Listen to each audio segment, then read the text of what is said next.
Hello 11th class. आज हम आपकी हॉर्नबिल टेक्स्ट बुक का lesson first the portrait of a lady इसका सेकंड पार्ट समझेंगे। यहाँ तक मैं आपको समझा चुकी हूँ।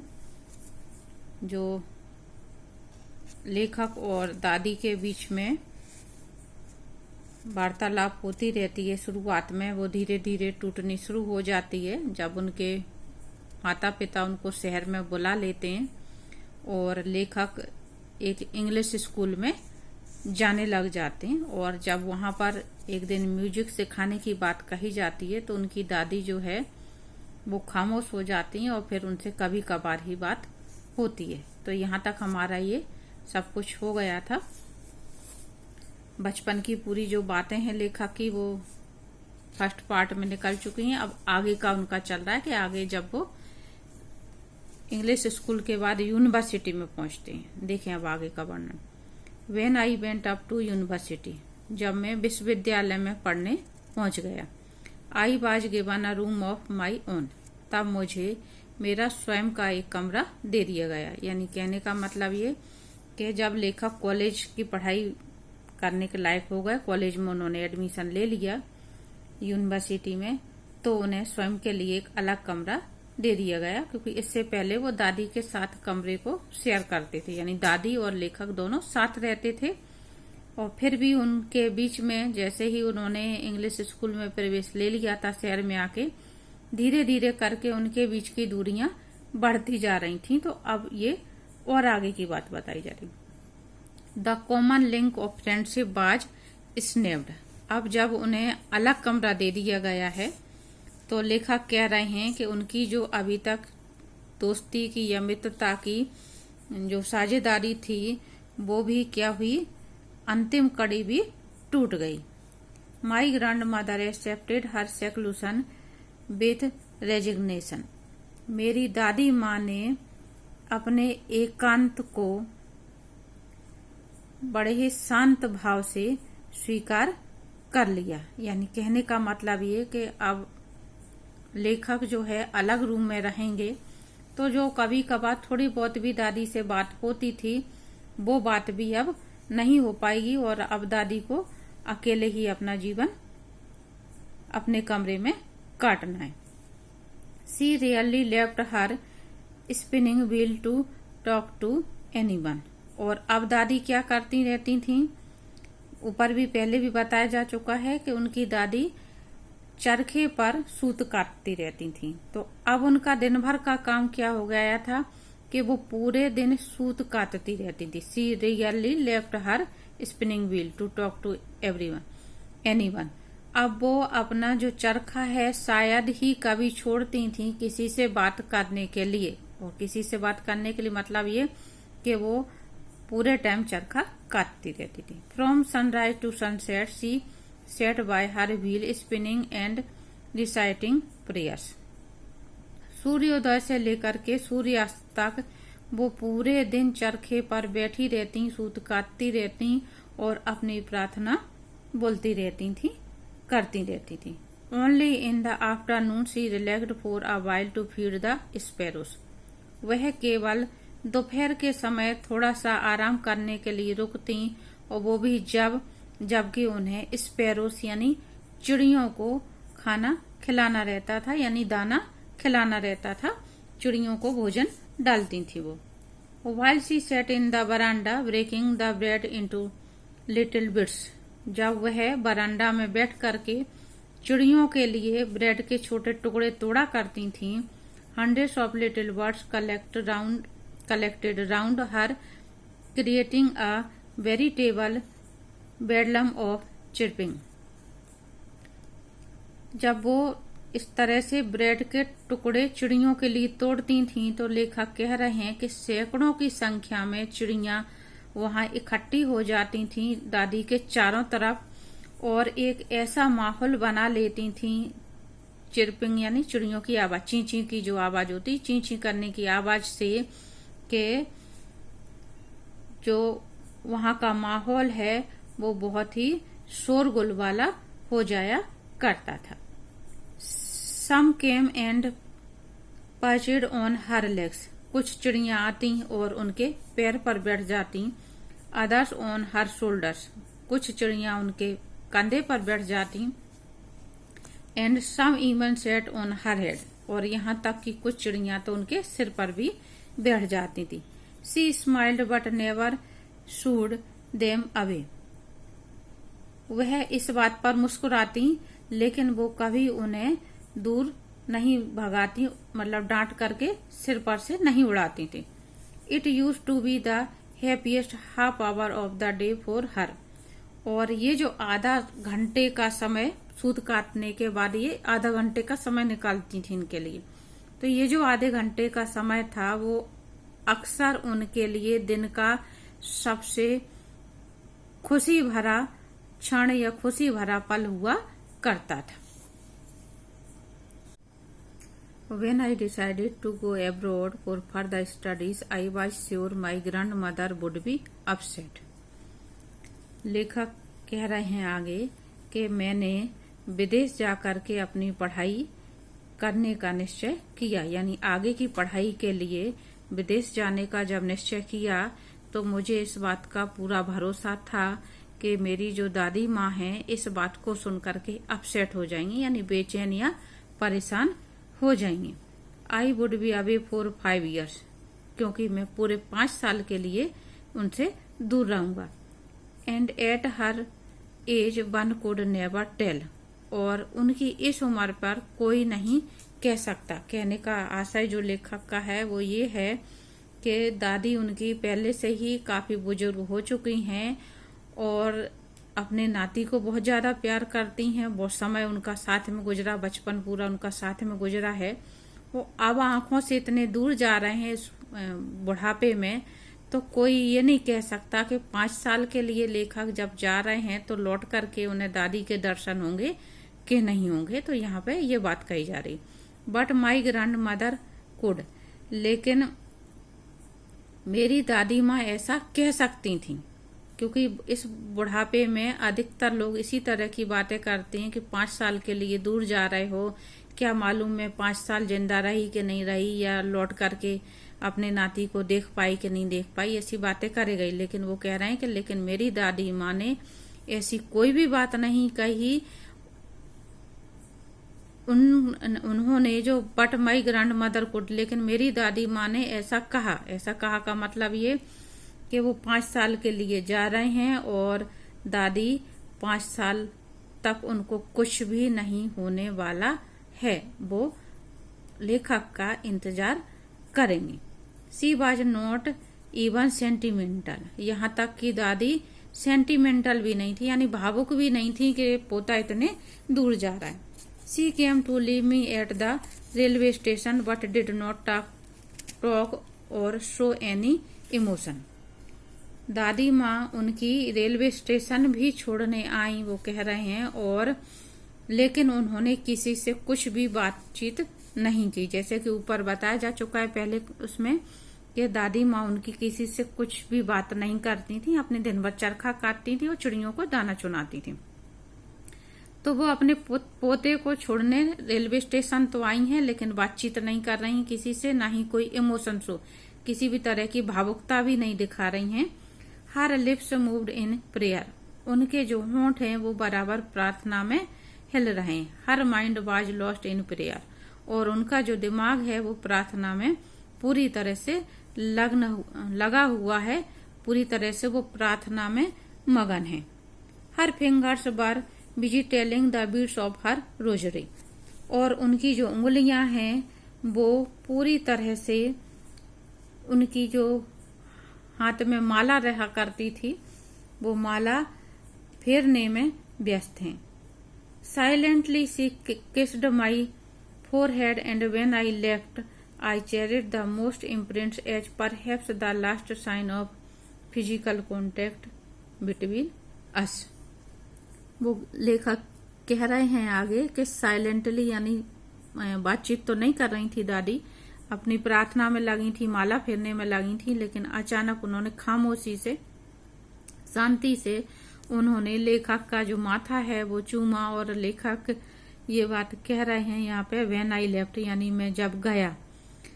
तो दादी तो ये बात नहीं सोच रही थी कि 5 साल पता नहीं मैं जीवित रही कि नहीं रही, पोता देखूंगी कि नहीं देखूंगी, लेकिन लेखक को ये बात जरूर लग रही थी कि हो सकता है 5 साल में दादी जो है कहीं गुजर ना जाएं, और पता नहीं उनको दोबारा दादी लौट करके जब 5 साल बाद आएंगे तो देखने को मिलेंगी कि नहीं मिलेंगी।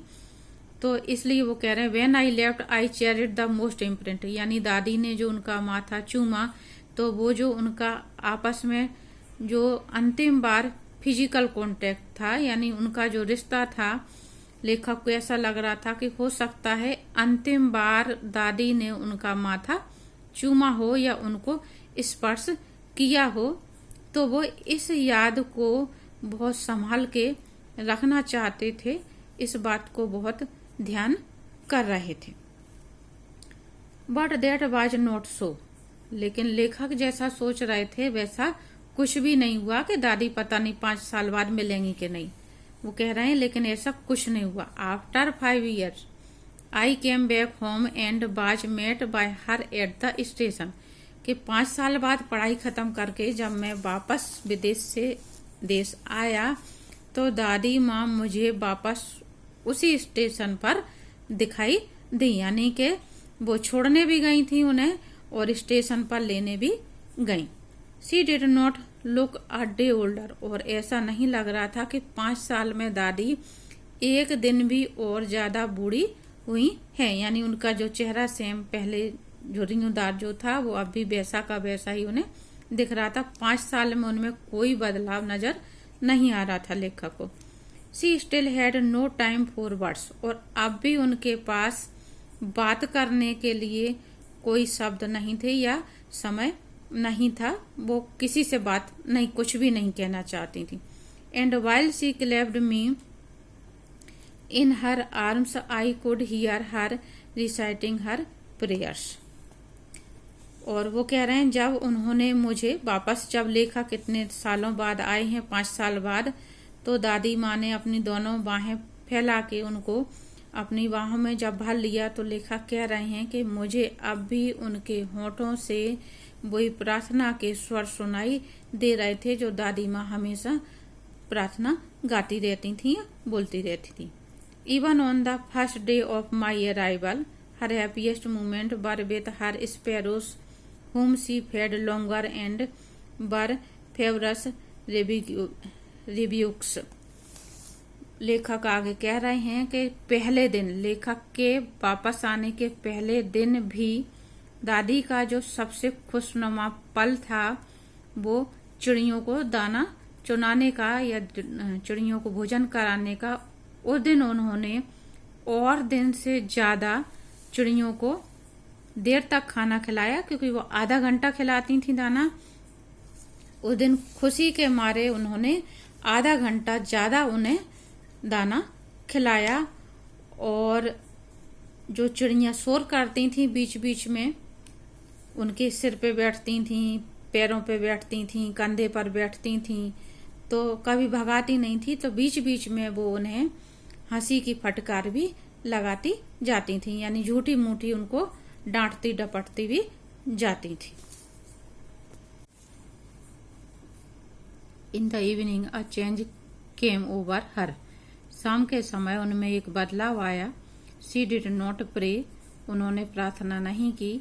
She collected the women of the neighbourhood, got an old drum and started to Singh.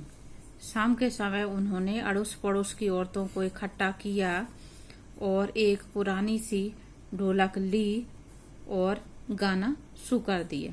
For several hours she thumped the sagging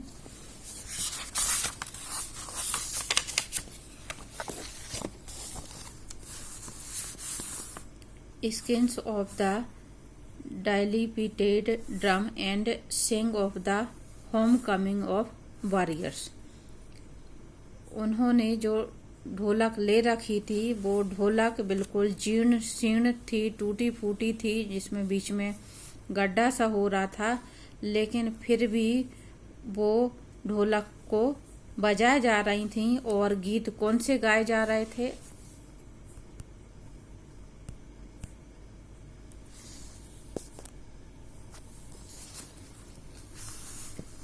जो ढोलक उन्होंने ले रखी थी उस पर गीत जो गाए जा रहे थे, वो जो योद्धा कोई युद्ध जीत करके घर आते वॉरियर्स, वो वाले गीत वो खुशी के मारे गाए जा रही थी। यानी कहने का यहाँ पे लेखक का जो आशय है वो ये है कि उनका नाती विदेश से अपनी पढ़ाई पूरी करके आया है, तो उन्हें इतनी खुशी थी जैसे कोई योद्धा बहुत बड़े युद्ध में विजय प्राप्त करके आया है।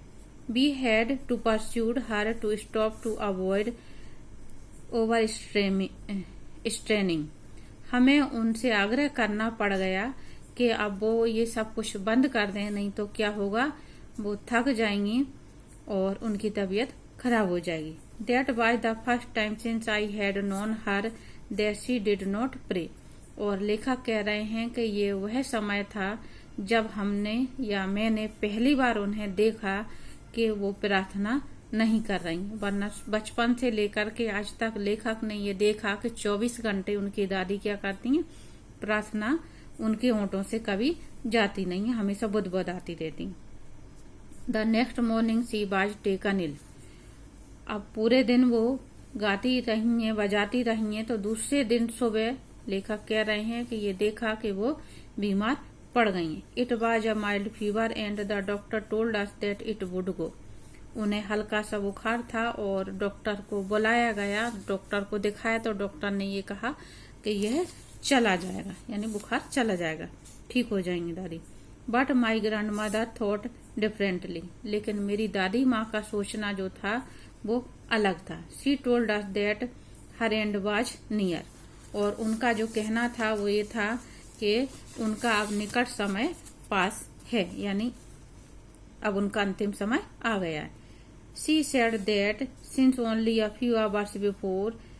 उनका कहना था कि क्योंकि कुछ समय पहले the close of the last chapter of her life she had omitted to prayer.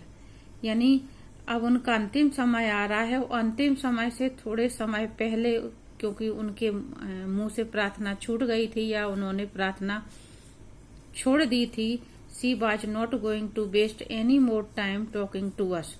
इसलिए अब वो बचा हुआ जो भी समय है उसको बात करके गंवाना नहीं चाहती, बल्कि वो बचे हुए समय में सिर्फ और सिर्फ क्या करना चाहती हैं, प्रार्थना करना चाहती हैं। We protested but she ignored our protest. हमने इस बात का विरोध किया,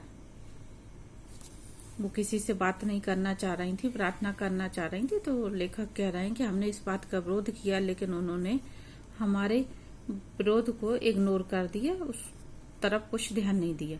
she lay peacefully in bed praying and telling her beats.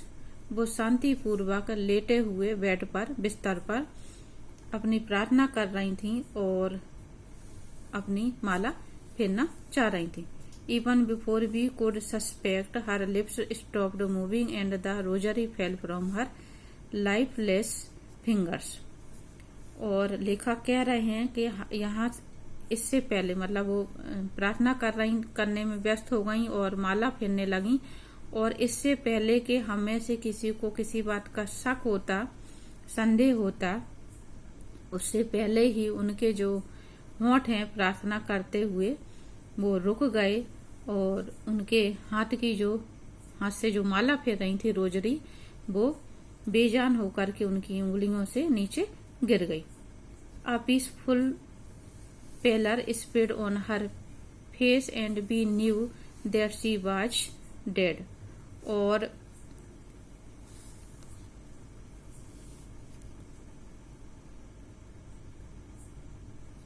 जो अंतिम समय पे वो जो प्रार्थना कर रही थी, उनके चेहरे पर एक शांति भरा पीलापन छा गया और हम ये बात समझ गए कि अब दादी इस दुनिया में नहीं रही हैं।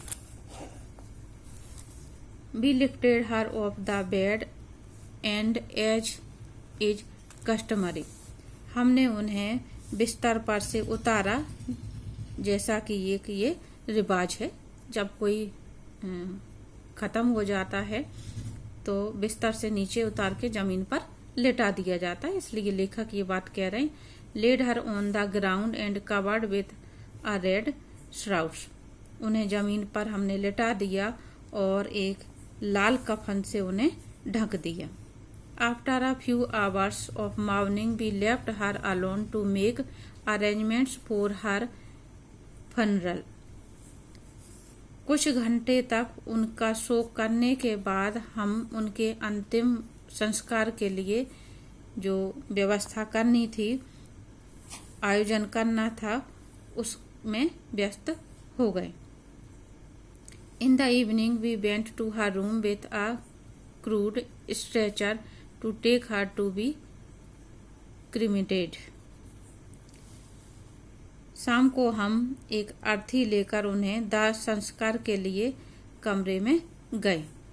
क्रूड स्ट्रक्चर यानी अर्थी।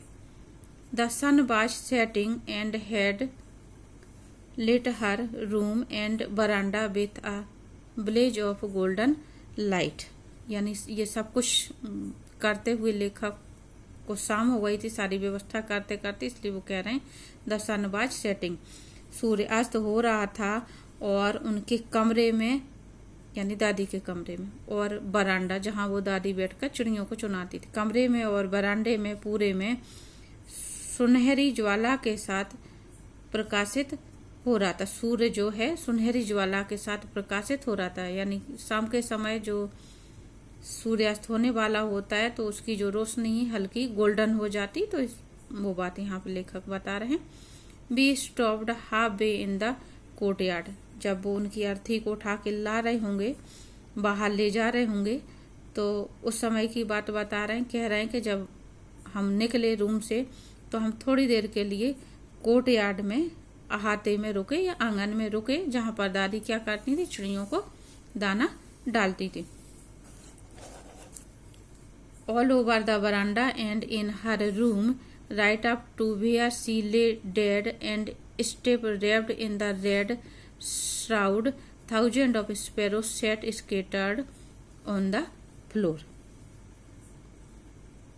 वो लेखक कह रहे हैं जब हम अहाते में रुके, पूरे बरामदे में और कमरे में जहां पर उनकी दादी मृत पड़ी थीं और लाल कफन में लिपटी हुई थीं, उनका जो शरीर है वो लाल कपड़े में लिपटा हुआ था, वहां हजारों की संख्या में थाउजेंड्स ऑफ स्पैरो फर्श पर बैठी हुई थीं। There was no chirping. वैसे जब चिड़ियां दादी चुनाती थी तो चिड़ियां बहुत शोर किया करती थी। अब लेकिन लेखक कह रहे हैं कि इस समय कोई भी चिड़ियां चहचहाट नहीं कर रही थी, यानी एक भी चिड़िया उनमें आवाज नहीं कर रही थी, कोई भी ना दाना मांग रही थी, ना किसी तरह का शोरगुल हो रहा था। बी लेफ्ट sorry for the birds and my mother fetched some bread for them. हमें उन पक्षियों के लिए दुख हुआ और जो मेरी माँ है वो उन चिड़ियों के लिए कुछ ब्रेड लेके आई। She broke it into little crumbs. उन्होंने ब्रेड छोटे टुकड़े किए। The way my grandmother use to, जैसा कि दादी छोटे छोटे टुकड़े किया करती थी अक्सर। And threw it to them, और उन चिड़ियों को डाल दी। The sparrow took no notice of the bread. लेकिन चिड़ियों ने उन ब्रेड के टुकड़ों की तरफ कोई भी ध्यान नहीं दिया। When we carried my grandmother's corpse off, they flew away quietly। लेखक आगे कह रहे हैं कि जब हम दादी माँ के मृत शरीर को वहां से ले गए उठा करके, तो वो चुपचाप चिड़ियां उड़ करके वहां से चली गई। Next morning the sweeper swept the bread crumbs into the dustbin. और दूसरे दिन जो स्वीपर था, सफाई कर्मचारी था, उसने उन ब्रेड क्रम्स यानी ब्रेड के टुकड़ों को झाड़ करके डस्टबिन में डाल दिया। यानी कहने का जो यहाँ पे आशय है लेखक का, वो ये है कि उनकी दादी को मरा हुआ देख करके शायद चिड़ियों को भी ये बात समझ में आ गई थी, तो उन्होंने दाना नहीं खाया। बच्चों, इस लेसन के माध्यम से मैं आप सब लोगों से एक रिक्वेस्ट करना चाहती हूँ कि जिस तरह से इसमें दादी और लेखक की मित्रता बहुत अच्छी रहती है और धीरे धीरे किस तरह से दादी उनसे दूर होती चली जाती, इसमें पूरा वर्णन किया गया है। तो आप भी इस बात का ध्यान रखें कि आपके घर में अगर कोई बुजुर्ग है तो आप उसके साथ में थोड़ा बहुत समय अवश्य गुजारें, उनके पास बैठें, उनकी समस्याओं को सुनें, समझें और उनका हल निकालें और उनकी देखभाल करें। आजकल कई बार वीडियो इस तरह के वायरल होते रहते हैं कि लोग बाग बुजुर्गों के साथ में मारपीट कर रहे हैं, गाली गलौज कर रहे हैं। तो ऐसा नहीं होना चाहिए। आपके आसपास या आपके घर में ऐसा कुछ भी है तो उनके खिलाफ आवाज उठाएं और इस कोरोना काल में अपना ख्याल रखें और साथ में अपने बुजुर्गों का भी बहुत ध्यान रखें। और बच्चों, यहाँ तक हो सके तो एक कोशिश अवश्य करें कि जब कभी भी हमारा कोई हमसे बिछड़ता है, यानी हमारे किसी की भी मौत होती है, किसी भी दादा दादी की या हमारे किसी और प्यारे रिश्तेदार की, तो उसकी याद में एक वृक्ष अवश्य लगाएं जिससे उसकी छत्र छाया हमारे ऊपर जीवन भर बनी रहे। उम्मीद करती हूँ बच्चों आपको ये जो लेसन था पसंद आएगा, और अगर आपको वीडियो पसंद आए तो लाइक का बटन अवश्य दबा दें, और अगर आप पहली बार चैनल पे आ रहे हैं तो चैनल को सब्सक्राइब अवश्य कर दें।